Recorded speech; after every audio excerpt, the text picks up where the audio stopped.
$4 trillion company হয়েও ঠিকঠাক মতো একটা এআই মডেল বানাতে পারছে না। হ্যাঁ, অ্যাপেল শেষমেশ হার মেনেই নিল।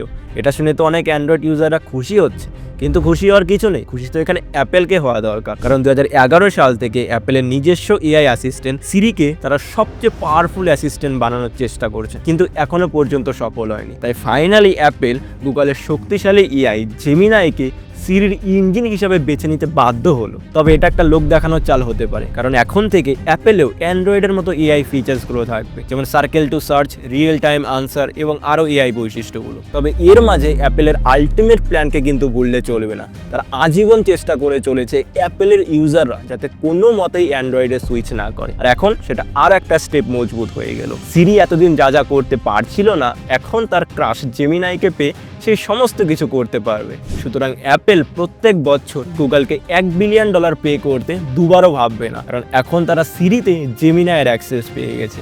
তো তোমাদের কি মনে হচ্ছে, অ্যাপেল কি সত্যি এআই রেসে হেরে গেল? তোমার মতামত কমেন্টে জানিও, আর এই রিলটা তোমার আইফোন আর বন্ধুকে শেয়ার করে দাও।